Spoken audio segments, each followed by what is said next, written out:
শ্রী শ্রী চণ্ডী বা দেবী মাহাত্ম্য এই বইয়ের দ্বিতীয় অধ্যায় আমরা পাঠ করছিলাম। গতদিন দ্বিতীয় অধ্যায়ের ৩৫ নম্বর শ্লোক অবধি পাঠ করেছি। যারা গতকাল মনে করাই যে এই অধ্যায়ের নাম মহিষাসুর সৈন্যবধ।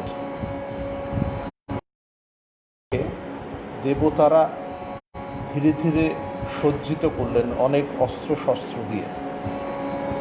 তারপর দেবতারা আমোদ করতে লাগলেন এই আশায় যে এবারে তাদের শত্রু মহিষাসুর বধ হবেন বলে। আমরা যে অংশে আজকে যাব পাঠ করার জন্য, তাতে দেখব অসুররা দেবতাদের উল্লাস দেখে, তাদের জয়ের সম্ভাবনা দেখে এবারে যুদ্ধে নেমে পড়ছেন। মহিষাসুর ক্রোধে বলে উঠছেন, আহ এ কি! ভাবছেন ফুৎকারে বুঝি থেকে হারিয়ে দিতে পারবেন। এইভাবে অসুরদের সঙ্গে, অসুর সৈন্যদের সঙ্গে দেবী সৈন্যর যুদ্ধ শুরু হল। এই অধ্যায়ের দ্বিতীয় অংশ ৩৬ নম্বর শ্লোক থেকে। দ্বিতীয় অধ্যায় মধু কৈটভ বধ হয়েছিল প্রথম অধ্যায়, আর দ্বিতীয় অধ্যায়ের নাম মহিষাসুর সৈন্যবধ।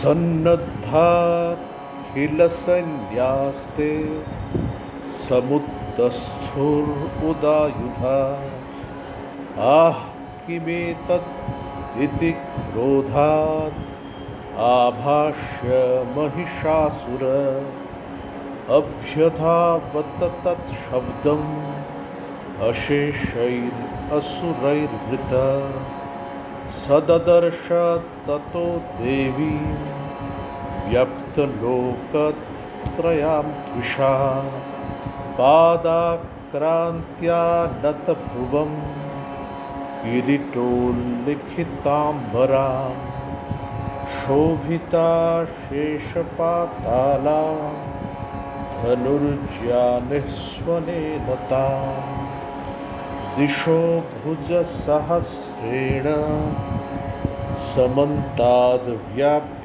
সংস্থিতাম ততঃ প্রবভৃতে যুদ্ধম তয়া দেব্যা সুরদ্বিষাম শস্ত্রাস্ত্রৈর বহুধা মুক্তৈর আদিপিতদিগন্তরম মহিষাসুরসেনানী চিক্ষুরাখ্যো মহাসুর যুযুধে চামরশ্চান্যৈ চতুরঙ্গ বলান্বিত রথানাম অয়ুতৈঃ ষড়ভির উদগ্রাখ্যো মহাসুর।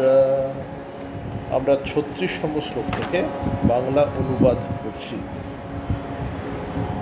আমরা স্বামী জগদীশ্বরানন্দ মহারাজ তার যে অনুবাদ চণ্ডী বইয়ের, সেইটা অনুসরণ করছি।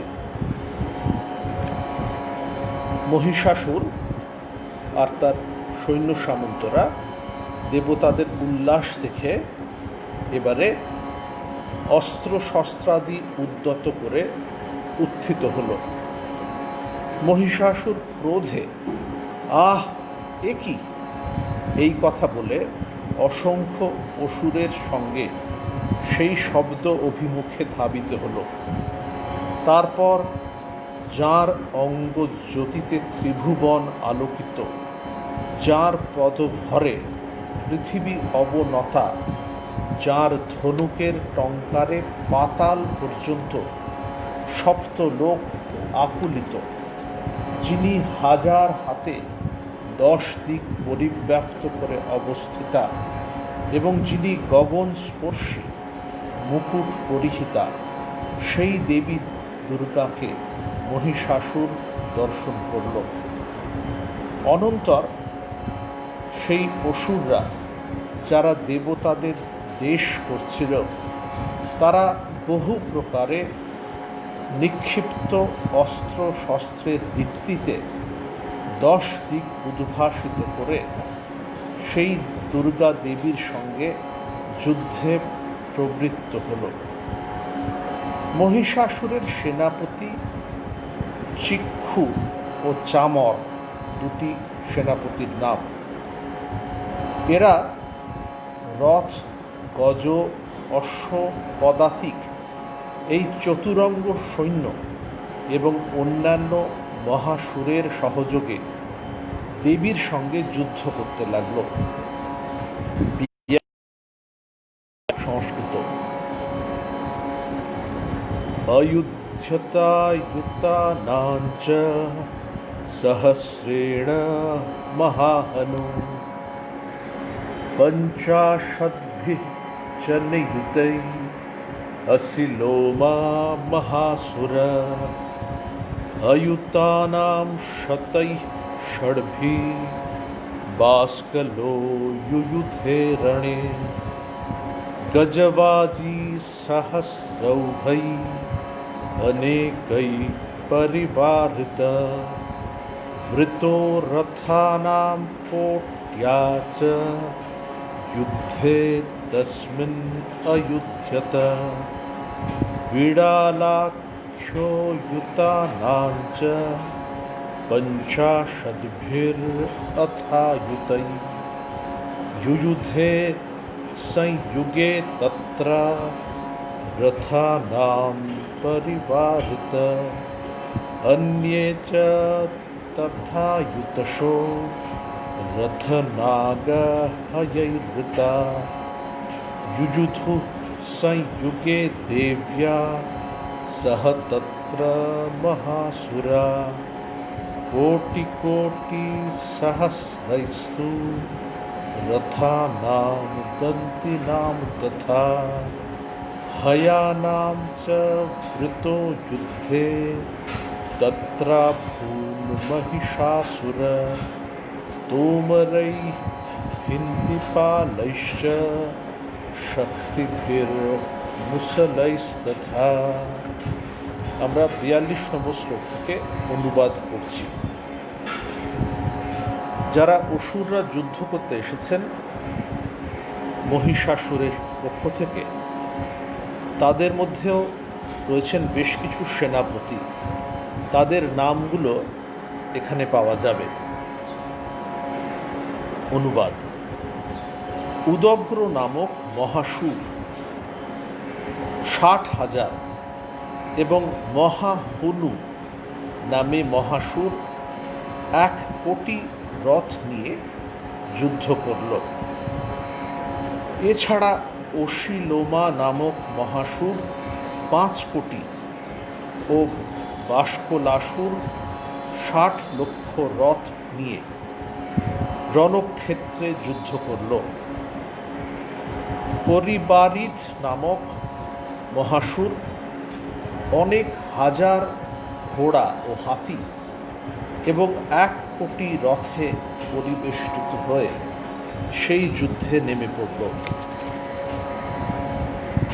তারপর বিড়ালাক্ষ নামে মহাসুর, অর্থাৎ যার চোখ বিড়ালের মতো কটা, সেই মহাসুর 50 অয়ুধ রথ নিয়ে পরিবৃত হয়ে সেই সংগ্রামে যুদ্ধ করল। এই রূপে অন্য মহাসুররাও যুদ্ধে অযুত রথ, ঘোড়া ও হাতি বেষ্টিত হয়ে দেবীর সঙ্গে যুদ্ধ করল। মহিষাসুর সেই যুদ্ধে কোটি কোটি রথ, হাতি ও ঘোড়ায় পরিবেষ্টিত হয়েছিল। 48 নম্বর শ্লোক থেকে বাংলা মূল, সংস্কৃত মূল। युयुधुः संयुगे देव्या खड्गै परशुपट्टिशै केचित् च चिक्षिपुः शक्ति केचित् पाशांस्तथा परे देवीं खड्गप्रहारैस्तु ते तां हन्तुं प्रचक्रमु सापि देवी ततस्तानि शस्त्रानस्त्राणि चण्डिका लीलयैव प्रतिच्छेद निजशस्त्रास्त्रवर्षिणी अनायास्तानना देवी स्तूयमाना सुरर्षिभिः मुमुचासुरदेहेषु शस्त्रानस्त्राणि चण्डिका सोऽपि क्रुद्धोद्धूतशठो देव्या वाहनकेशरी चचारासुरसैन्येषु वनेष्विवहुताशन निःश्वासान् मुमुचे यांश्च युध्यमाना रणेऽम्बिका ते एव सद्यसम्भूता गणाः शतसहस्रश युयुधुस्ते परशुभिर्भिन्दिपालासि पट्टिशै। আমরা বাংলা অনুবাদ করছি 48 নম্বর শ্লোক থেকে। অসুররা কেউ কেউ শক্তি অস্ত্র এবং অন্যেরা কেউ কেউ এবং বাকি সকলে খড়গের আঘাতে দেবীকে বধ করবার উপক্রম করল। তারপর সেই চণ্ডিকা দেবীও অসুর নিক্ষিপ্ত অস্ত্র শস্ত্র সমূহ অনায়াসেই নিজের অস্ত্র শস্ত্র বর্ষণ দ্বারা ছিন্ন করলেন। দেবগণ ও ঋষিগণ কর্তৃক পূজিতা সেই চণ্ডিকা দেবী, যার মুখের মধ্যে এই যুদ্ধক্ষেত্রেও কোনো বিকার দেখা যায়নি, তিনি অসুরদের শরীরে অস্ত্র শস্ত্র সকল নিক্ষেপ করলেন। দেবীর সেই বাহন সিংহ ক্রোধে তার কেশর কম্পিত করল। তারপর বনে দাবাগ্নির মতো, দাবাগ্নি যেমন গাছপালা সব পুড়িয়ে দেয়, সেই রকম অসুর সৈন্যের মধ্যে বিচরণ করতে লাগল। যুদ্ধক্ষেত্রে অম্বিকা দেবী যুদ্ধ করতে করতে যে সকল নিঃশ্বাস ত্যাগ করলেন, সেইগুলিও তৎক্ষণাৎ লক্ষ লক্ষ দেবী সৈন্যরূপে পরিণত হল। সংস্কৃত শ্লোক 54 নম্বর শ্লোক থেকে আমরা অসুর সৈন্য তারা দেবীর সৈন্যর সঙ্গে দেবীর সঙ্গে যুদ্ধ করছেন তার বর্ণনা করছি। 54 নাশয়ন্তো সুরগণান দেবী শক্তিউপবৃম্হিতা অবাদয়ন্ত পটহান গণাঃ শঙ্খাंस्तथा পরে মৃদঙ্গাंश्च তথैवान्ये तस्मिन् युद्धमहोत्सवे ततो देवी त्रिशूलेन गदया शक्तिवृष्टिभिः खड्गादिभिश्च शतशो निजघान महासुरान् पातयामास चैवान्यान् घण्टा स्वनविमोहितान् असुरान् भुवि पाशेन बद्ध्वा चान्यान् अकर्षयत् केचित् विधा कृतास्तीक्ष्णै खड्गपातैस्तथा परे विपोथिता निपातेन गदया भुवि शेरते वेमुश्च केचित् रुधिरं मुशलेन भृशं हता केचित् निपतिता भूमौ भिन्ना शूलेन बक्षसि निरन्तरा शरौखेन हृताः केचित् রনাজিরে। আমরা প্রথম অধ্যায়ে দেখেছিলাম দেবতারা দেবীকে সৃষ্টি করার পর তাকে নানা রকমের অস্ত্র শস্ত্র দিয়ে সজ্জিত করেছিলেন। দেবী এবার সেই অস্ত্রগুলোর সাহায্যে আর সঙ্গে তার দেবী সৈন্যদের নিয়ে অসুরদের সঙ্গে যুদ্ধ করছেন। আমরা ৫৪ নম্বর শ্লোক থেকে পাঠ করছি, বাংলা অনুবাদ। এবারে দেবী সৈন্যরা দেবীর শক্তিতে অধিকতর শক্তিমান হয়ে নানাবিধ অস্ত্র যথা কুঠার, ভিন্দিপাল, খড়গ ও পট্টিস দ্বারা অসুর সমূহ নাশ করতে করতে যুদ্ধ করল। সেই যুদ্ধ উৎসবে দেবী সৈন্যরা কেউ কেউ ঢাক, অপরেরা শঙ্খ এবং অন্যেরা কেউ কেউ মৃদঙ্গ বাজাতে লাগল। তারপর দুর্গা দেবী ত্রিশূল, গদা, শক্তি নামক অস্ত্রের বর্ষণের দ্বারা ও খড়গের আঘাতে শত শত মহাসুর বিনাশ করলেন। দেবী অপর কতকগুলি অসুরকে ঘণ্টা ধ্বনিতেই বিমোহিত করে ভূতলে পাতিত করলেন এবং অন্য কতকগুলিকে পাশবদ্ধ করে আকর্ষণ করলেন। কেউ কেউ তীক্ষ্ণ খড়গের আঘাতে দ্বিখণ্ডিত হল এবং অপর কেউ কেউ গদার প্রহারে মর্দিত হয়ে ভূতলে নিপতিত হয়ে শয়ন করল। কেউ কেউ আবার মুষলের দ্বারা ভীষণভাবে আহত হয়ে রক্ত বমি করতে লাগল, আর কেউ কেউ শূলের আঘাতে বক্ষস্থল বিদীর্ণ হয়ে ভূতলে পতিত হল। আমরা সংস্কৃত পাঠ করছি, শ্লোক ৬০ থেকে।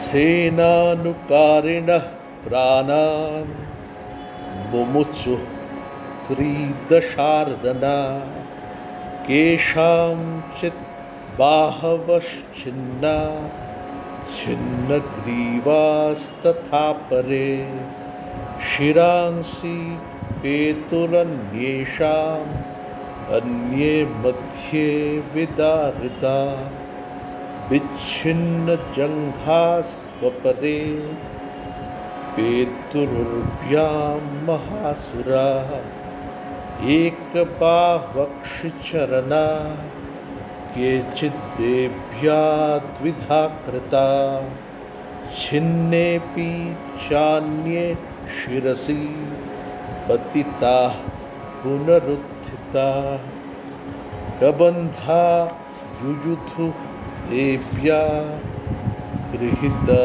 परमायुधा न नृतुः चापरे तत्र युद्धे तुर्यलयाश्रिता कबन्धा छिन्नशिरस खड्गशक्तृष्टिपाणया तिष्ठ तिष्ठेति भाषन्तो देवीम् अन्ये महासुरा पातितैरथनागाश्वैः असुरैः च वसुन्धरा अगम्या सा भवत् तत्र यत्राभूत् स महारणा।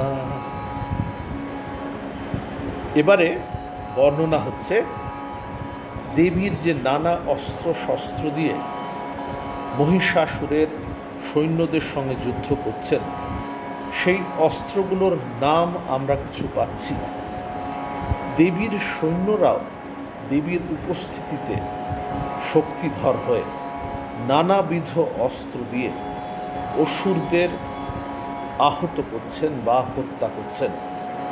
আমরা ৬০ নম্বর শ্লোক থেকে অনুবাদ করতে শুরু করছি, বাংলা অনুবাদ। অসুরদের কেউ বা বাহু সকল ছিন্ন হল, অপর অনেকের গ্রীবাদেশ ঘাড় ভগ্ন হল, অন্য কতকগুলির মস্তক বিচ্ছিন্ন হয়ে ভূতলে লুণ্ঠিত হল এবং কারো কারো দেহের মধ্যভাগ বিদীর্ণ হল।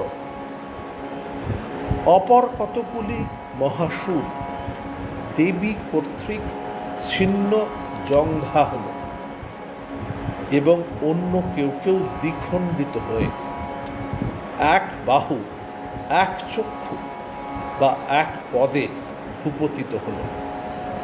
অপর কোনো কোনো অসুরের মস্তক ছিন্ন হলেও তারা পতিত হয়ে পুনরায় উত্থিত হল।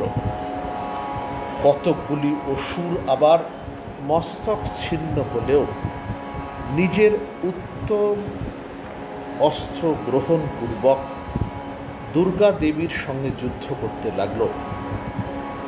অন্য কতকগুলি ছিন্ন মস্তক অসুর সেই যুদ্ধস্থলে বাদ্যের তালে তালে নৃত্য করতে লাগল। ছিন্ন শির এই কবন্ধরা নানাবিধ অস্ত্র, খড়গ, শক্তি, হৃষ্টি অর্থাৎ উভয় পার্শ্বে ধার বিশিষ্ট খড়গ বিশেষ হাতে নিয়ে এবং অন্যান্য মহাসুর দুর্গা দেবীকে দাঁড়াও দাঁড়াও বলতে বলতে যুদ্ধ করল। যেখানে সেই মহাযুদ্ধ হচ্ছিল, পৃথিবীর সেই স্থান পড়ে থাকা রথ, হাতি, ঘোড়া ও অসুরগণের স্তূপে যাবার পক্ষে অনুপযুক্ত হল।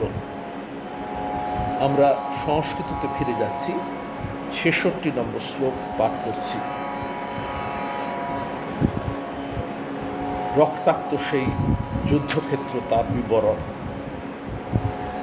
শোণিতৌঘা মহানদ্যা সদ্যস্তত্র বিশুশ্রুবু মধ্যে চাসুরসৈন্যস্য বারণাসুরবাজিনাম ক্ষণেন তন্মহাসৈন্যম অসুরানাম তথাম্বিকা নিন্যে ক্ষয়ং যথা বহ্নি তৃণদারু মহাসজম সচ সিংহো মহানাদম উৎসৃজন ধূতকেশর শরীরেভ্যঃ অমরাদীনাম অসূন ইব বিচিন্বতি দেব্যা গণৈঃ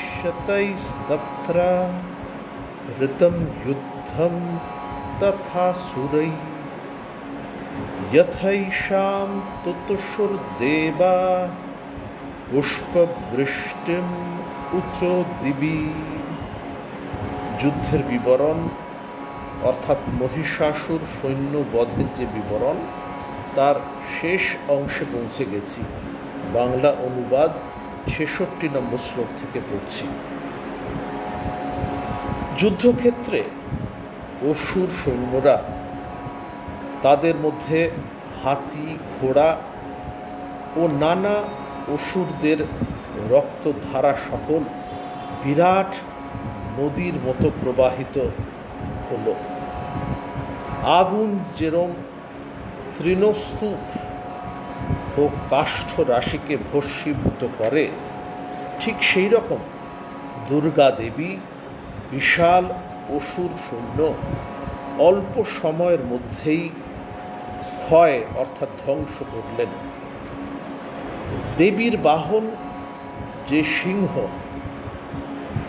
সেই সিংহ তার কেশর কম্পিত করে ভীষণ গর্জন করে যেন অসুরগণের দেহ থেকে তাদের প্রাণসমূহ বেছে বেছে বার করে নিতে লাগলো, অর্থাৎ তাদের মৃত্যুর কারণ হলো। যুদ্ধক্ষেত্রে দেবীর সেই সৈন্যরা, তাদের দ্বারাও অসুররা বিশেষভাবে নিপীড়িত হলো। তাদের সঙ্গে তাদের সংগ্রাম চলছিল। এবারে স্বর্গের পুষ্প বৃষ্টিকারী দেবতারা তাদের ওপর সন্তুষ্ট হলেন। দেবীর সৈন্যরা যখন অসুরদের বহুল পরিমাণে বধ করতে লাগলেন, তখন দেবতারা নিজেদের জয়ের যেন আশ্বাস পেলেন, তাতে তারা খুশি হলেন। আমাদের দ্বিতীয় অধ্যায়ের পাঠ শেষ হলো। আসলে এই যে দেবীর সঙ্গে অসুরদের যুদ্ধ, এটা একটা প্রতীকী যুদ্ধ। আমাদের এই পৃথিবীতেও মাঝে মাঝেই শুভ শক্তির সঙ্গে অশুভ শক্তির যুদ্ধ হয়।